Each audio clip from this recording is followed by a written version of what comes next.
Guys finally king of comedy Khiladi Kumar is back. खेळ मी बघितल्यावर अक्षय कुमारचे जे फॅन असतील त्यांची अशी उत्स्फूर्त प्रतिक्रिया येईल, कारण खिलाडी कुमारचा उत्तम फॉर्म त्याला या सिनेमाच्या निमित्ताने गवसला आहे. कारण त्याचे मागचे काही चित्रपट सलग फ्लॉप जात होते, पण खेळमध्ये आपल्याला पुराणा अक्षय कुमार दिसता यार. त्याचा जुना सूर त्याला या सिनेमाच्या निमित्ताने सापडलेला आहे. इटालियन चित्रपट द परफेक्ट स्ट्रेंजरचा हा रिमेक आहे आणि सिनेमा उत्तम जुळून आला आहे. इंटरव्हल आधीपर्यंत तुम्ही पोट धरून असाल.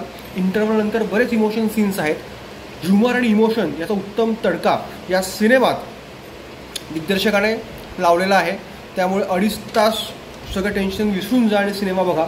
अक्षय कुमार साहेबांनी तो जबरदस्त परफॉर्मन्स दिला आहेतच, पण त्या व्यतिरिक्त जी इतर कलाकार आहेत, तापसी पन्नू, वाणी कपूर, प्रज्ञा जयस्वाल, आदित्य सील, फरदीन खान, ऑफकोर्स सगळ्यांनी उत्तम परफॉर्मन्स दिला आहे. त्यामुळे फॅमिलीसह तुम्ही हा सिनेमा एन्जॉय करू शकता.